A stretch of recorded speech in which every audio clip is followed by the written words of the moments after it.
আজকে আবার চলে এসেছি তোমাদের সঙ্গে একটা নতুন রেসিপি শেয়ার করতে। আজকে তোমাদের সঙ্গে শেয়ার করব ডিমের একদম নতুন ধরনের একটা রেসিপি। এটা খুব সহজেই তোমরা বানিয়ে ফেলতে পারবে। ঘরে থাকা সামান্য কয়েকটা উপকরণ দিয়েই তোমরা খুব সহজেই এই রেসিপিটা বানিয়ে ফেলতে পারবে।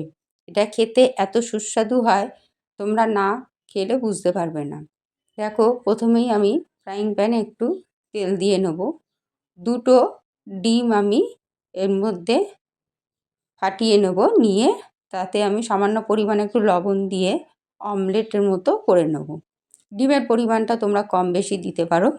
ভালো করে অমলেটটা করে নেওয়ার পরে আমি এটাকে ভাঁজ করে নেব, নিয়ে কয়েকটা ছোট ছোট টুকরো করে কেটে নেব।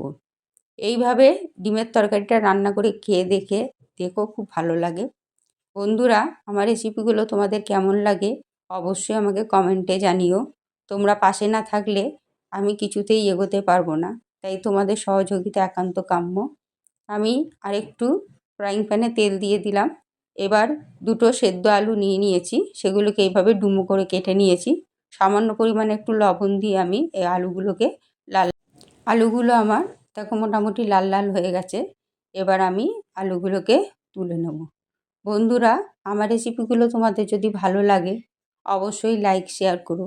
আর যারা আমার নতুন বন্ধুরা তারা অবশ্যই আমাকে সাবস্ক্রাইব করতে ভুলো না। দেখো, একটা মাঝারি সাইজের পেঁয়াজ আমি এইভাবে কুচিয়ে নিয়েছি। এবার তেলে অ্যাড করে দেবো, আর দিয়ে দেবো সামান্য পরিমাণে চিনি আর দুটো কাঁচা লঙ্কা।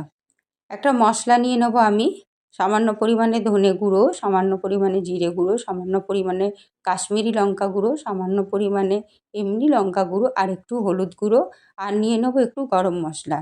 এগুলোকে আমি একটু জল দিয়ে পেস্ট করে নিয়ে এই পেঁয়াজের মধ্যে অ্যাড করে নেব।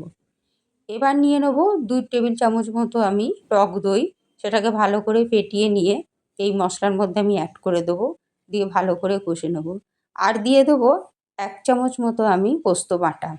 এবার ভালো করে এগুলোকে কষে নিয়ে তেল বেরোনোর পর আমি আলুগুলোকে এতে অ্যাড করে দিয়ে আবার ভালো করে কষে নেব। লবণের পরিমাণটা সম্পূর্ণ তোমাদের স্বাদ মতো দিও। কষা আমার মশলাটা হয়ে গেছে দেখো, এবার আমি জল ঢেলে দেবো। দিয়ে এবার আমি যে অমলেটগুলো করে রেখেছিলাম সেগুলোকে এই জলের মধ্যে ঝোলেতে আমি ডুবিয়ে দেবো।